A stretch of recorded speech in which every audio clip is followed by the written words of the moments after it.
이게 이해가 가세요? 인테리어 공사비가 고무줄도 아니고 어떻게 1,800만 원이었던 게 800만 원이 되는지 저는 납득이 안 가요. 미적인 부분을 제외하더라도. 안녕하세요 여러분, 김정현입니다. 얼마 전에 저처럼 인테리어 일을 하고 있는 지인에게서 연락이 왔어요. 지인을 A라고 지칭을 할게요. A의 친척분이 인테리어 일을 맡아달라 하면서 연락을 주셨는데, 저도 마찬가지지만 인테리어 일을 하는 사람들의 습성은 지인이나 일가 친척들 일을 좀 깊이 하려고 해요. 잘해줘도 본전이고 못하면 괜한 욕을 먹을 거라는 예상이 돼서 지인 일을 깊이 하는데, 오늘은 이렇게 왜 인테리어 회사가 지인이나 일가 친척의 일을 피하는지에 대한 이야기를 좀 나눠보려고 합니다. 영상 보시기 전에 좋아요하고 구독 많이 눌러주시면 좋겠습니다. A의 친척이 반찬 가게를 오픈하는데 지인에게 인테리어를 맡아달라고 했대요. A는 관계가 서먹해질까 두려워서 좋은 말로 거절을 했다고 합니다. 그런데 며칠 뒤에 이 A의 친척이 견적서 하나를 받아와서 좀 봐달라고 하더래요. 견적서 내용을 보니까 대략 한 1,800만 원 정도 나왔었고, 평수 대비했을 때 뭐 타당성도 있고 충분히 저렴한 비용이라서 해도 괜찮을 것 같다는 답을 했다고 해요. 이런 설명을 해주는 과정 중에서 A의 친척은 또 다른 이야기를 하더래요. 이 A 친척의 친구, 오늘 좀 용어가 복잡하죠. 친구가 똑같이 반찬 가게 오픈을 했는데 그분은 1,500만 원 정도를 주고 작업을 했대요. 근데 작업을 마치고 나니까 이 친구분이 했던 얘기가 한 1,000만 원 정도는 더 아껴서 작업할 수 있었겠다라는 이야기를 하더래요. 저는 이 얘기를 전에 들으면서, 그리고 A도 이 얘기를 들으면서 나쁜 말로 어이가 없었다고 하더라고요. 반찬 가게를 500만 원의 공사를 했으면 이 500만 원의 공사를 하는 업체는 도대체 얼마를 벌어갔을까요? 2, 3일 만에 공사를 끝내고 가진 않았을 거고, 최소한 열흘 정도 일을 했을 텐데, 열흘 동안 내가 현장 가서 일을 하고 얼마를 벌어야 정상이라고 생각하시는 걸까요? A가 굳이 저에게 전화를 해서 이런 이야기를 했던 건, 일반 고객분들 심리가 이런가 보다. 자기 친척이지만 생각하면 할수록 너무하고 야구르다, 똑같은 일을 하는 입장에서 이렇게 이야기를 하더라고요. 만일 A가 친척 일을 맡아서 작업했다면 어땠을까 하면서 땀이 쭉 났다고 하더라고요. 더 기가 막힌 건 1,800만 원짜리 견적서를 두고 며칠 뒤에 다른 업체한테 또 견적을 받았는데, 그 다른 인테리어 회사는 800만 원에 해주겠다라고 하더래요.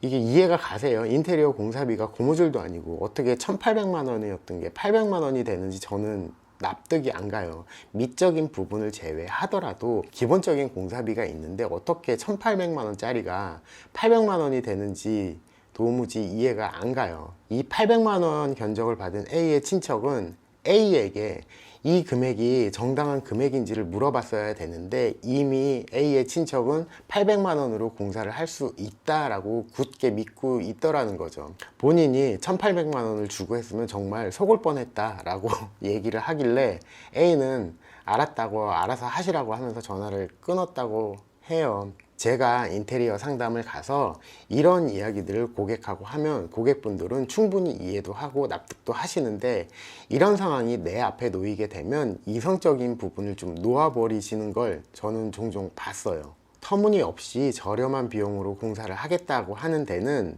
속사정이 분명히 있어요.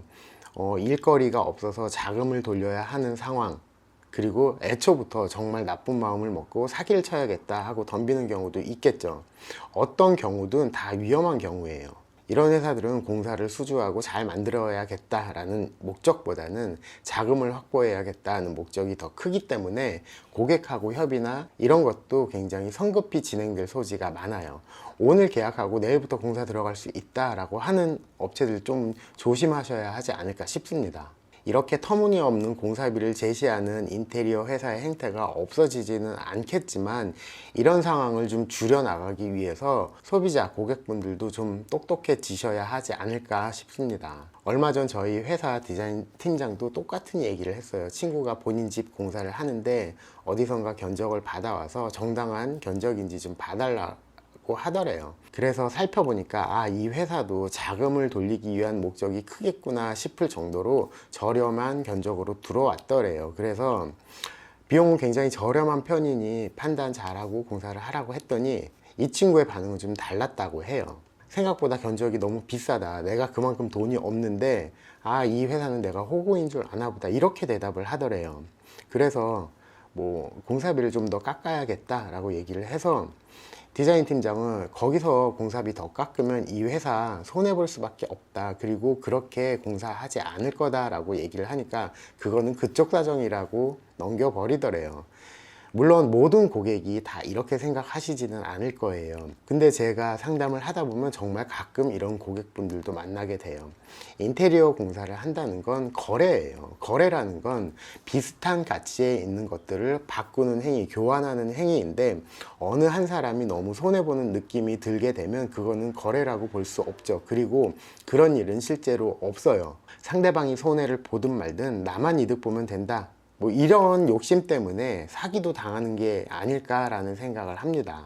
회사도 고객을 상대로 너무 많은 폭리를 취하면 결국은 일감이 줄어들어서 이 회사는 망하게 될 거예요. 애초에 작업이 불가능할 만큼 저렴한 금액으로 견적을 제시하는 인테리어 회사가 제일 나빠요. 그런데 거기에 섞는 고객도 비용 앞에서는 무방비 상태가 되는 건 옳지 않다고 생각을 합니다. 아마도 A가 그 친척의 공사를 했다면 친척은 A에게 섭섭한 마음을 가졌을 거고 거기에 더해서 속았다는 느낌을 가질 수밖에 없었을 거예요. 같은 공간이라도 인테리어 공사하는데 비용의 편차가 클 수는 있어요. 그러면 이렇게 비용의 편차가 왜 큰지 회사는 고객에게 명확하게 설명을 해주고 납득을 시켜줄 수 있어야 돼요. 그리고 고객 입장에서는 이 비용이 납득이 갈 때 정말 맞는 금액이겠구나 하는 생각을 하시면 좋겠어요. 납득이 안 되는 너무 저렴한 비용은 반드시 그 속에 숨은 의도가 있다는 걸 꼭 아시면 좋겠습니다. 오늘 영상은 여기까지 할게요. 감사합니다.